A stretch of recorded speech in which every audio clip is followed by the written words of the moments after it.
Welcome to Man Does Tech, where I solve the problems you didn't even know you had. You begin by stopping everything that uses Mumu. This avoids file locks and registry conflicts.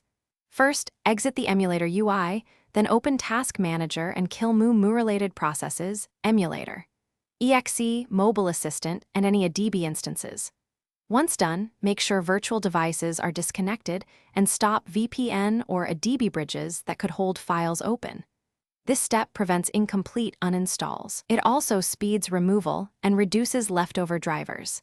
If you see a driver install prompt, cancel it and reboot before continuing to keep your. Next, run the built-in uninstaller from Control Panel or Settings right arrow apps, selecting Mumu Player and choosing Full Uninstall. After the wizard finishes, manually delete the installation folder, commonly C, /program files /Mumu, or your custom path. This removes plugins and large caches. Then open File Explorer and clear Mumu folders under %appdata% and %local app data% to remove user profiles and temp data. Once done, empty the recycle bin and reboot so the OS releases any remaining handles and final cleanup. Finally, you remove low-level traces and drivers. Open Regedit and search for Mumu player keys.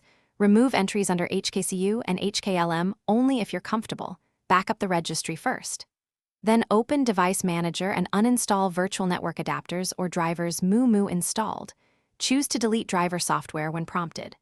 Once these are removed, reboot again, run disk cleanup to free temp space, and scan for leftover folders. If the program reappears or drivers persist, try Safe Mode Uninstall or a reputable cleanup utility as a troubleshooting tip. Thanks for watching. If you found this helpful, don't forget to like and subscribe.